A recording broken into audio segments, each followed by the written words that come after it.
Hello বন্ধুরা, আজকে আমরা রওনা দিয়ে দিয়েছি নীলমাধবের মন্দির। তো আগেই আমাদের গাড়ি বুক করা ছিল, গাড়ি চলে এসেছিলো, তারপরে চেপে গেছি, সবাই হাই হ্যালো করছি, সবাই আনন্দে আছি যে নীলমাধবের মন্দির যাব। তো যাই হোক, এরপর রওনা দিয়ে দিয়েছি। তো আমরা পৌঁছে গেছি। 3 ঘন্টা জার্নি, মানে ভেবেছেন কি অবস্থা হয়েছে। 3 ঘন্টা জার্নি প্লাস এসি ছিল, তো এসিটাও খারাপ হয়ে গেছে গাড়িটার মধ্যে। তো যাই হোক, কষ্ট মষ্ট করে তো উঠতেই হবে। সিঁড়ি দেখে তো আরও মাথায় হাত, ওরে বাবা রে, এত উঁচুতে উঠতে হবে, এতটা উপরে উঠতে হবে, এতটা জার্নি করে এসে। আমার সোনা তো উপরে দেখছে, ও বাঁদরগুলোকে দেখে অবাক হয়ে গেছে যে বাঙ্কি, ও তো অবাক হয়ে গেছে। তারপরে পুরোহিতটা ওখানে জিজ্ঞেস করছে আমার বেটুকে যে নাম কি, নাম কি। তো ও কিছুতেই বলছে না, বাঁদরের দিকে ওর মনটা আছে বাঁদরের দিকে। তো যাই হোক, হয়ে গেছে, ও বাচ্চা তো বাঁদরের দিকে মন যাবেই। আমার অবস্থা দেখেছেন, আমি পেছনে আসছি, সবাই অবস্থা পুরো খারাপ। তো এরপরে এখানে জুতো খুলে নিয়েছি, আস্তে আস্তে সিঁড়ির ওপরে দিয়ে উঠলাম। কোনো রকমভাবে তো উঠতেই হবে যখন এসেছি, উপায় নেই। এরপরে এনারা বলছিলেন যে এর পরের বার যখন আসবেন তখন লিফট হয়ে যাবে, এখন কাজ চলছে তাই। আর পুরো মন্দিরটা সাদা রং, এত সুন্দর লাগছিল, সব থেকে ভালো লেগেছে মানে সাদা রংটা। আর ওখানের মন্দিরগুলো প্রায় সবই একই ধরনের, কারুকার্যগুলো একই ধরনের, এত সুন্দর লাগছিল না দেখতে। ওখানে গিয়ে সব ক্লান্তি মানে দূর হয়ে গেছিলো। তো যাই হোক, ভালো লেগেছে গিয়ে, খুবই সুন্দর। ভালো মানে কি, মনটা পুরো শান্তি হয়ে গেছে ওখানে গিয়ে, মনে হচ্ছিল না আসি। আমার অবস্থা দেখলেন তো কী হয়েছে, মানে যাতায়াত।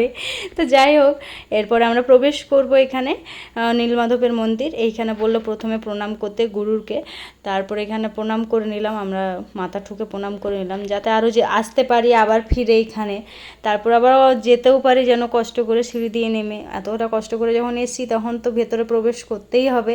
নিয়ে প্রবেশ করার জন্য মানে ওখানে অনুমতি ছিল না ফোনের। তো সব পুরোহিতগুলো পেছনে তো পড়েই ছিল যে পুজো দিন পুজো দিন।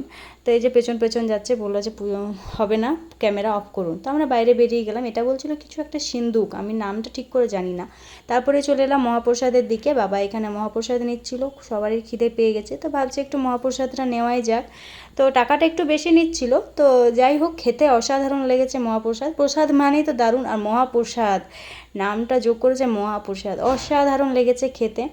তারপরে আমরা এইখানে দাঁড়িয়ে আছি মা মেয়ে, আর মা তো ওখানে বসেই গেছে, পুরো প্রায় থকেই গেছে সবাই।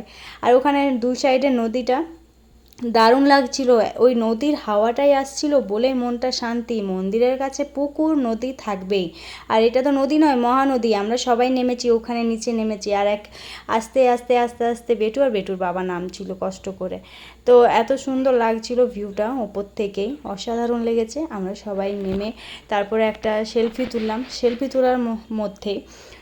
তোলার মধ্যে হয়ে গেছে আমাদের এই যে ভিডিও। তারপরে আমরা বাইরে বেরিয়ে গেছি, এরপরে হোটেলে যেতে হবে। তো সূর্য প্রায় অস্ত যাচ্ছে, আমার বেটু এখানে খেলছে আর সবাই বিশ্রাম নিচ্ছে, নেমে পড়ে সবাই থকে গেছে, এতটাই ক্লান্তি অনুভব করছে, বলছে না যে গাড়িতে যাবো, আর গাড়িতে এসি নেই তো সেই কারণে।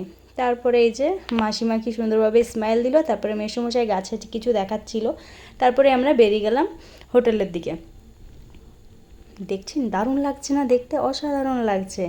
তো ওখানের মন্দিরগুলো প্রায় একই রকমের তো কারুকার্য। তো যাই হোক, এরপরে আমরা হোটেল পৌঁছে গেছি। Bye bye.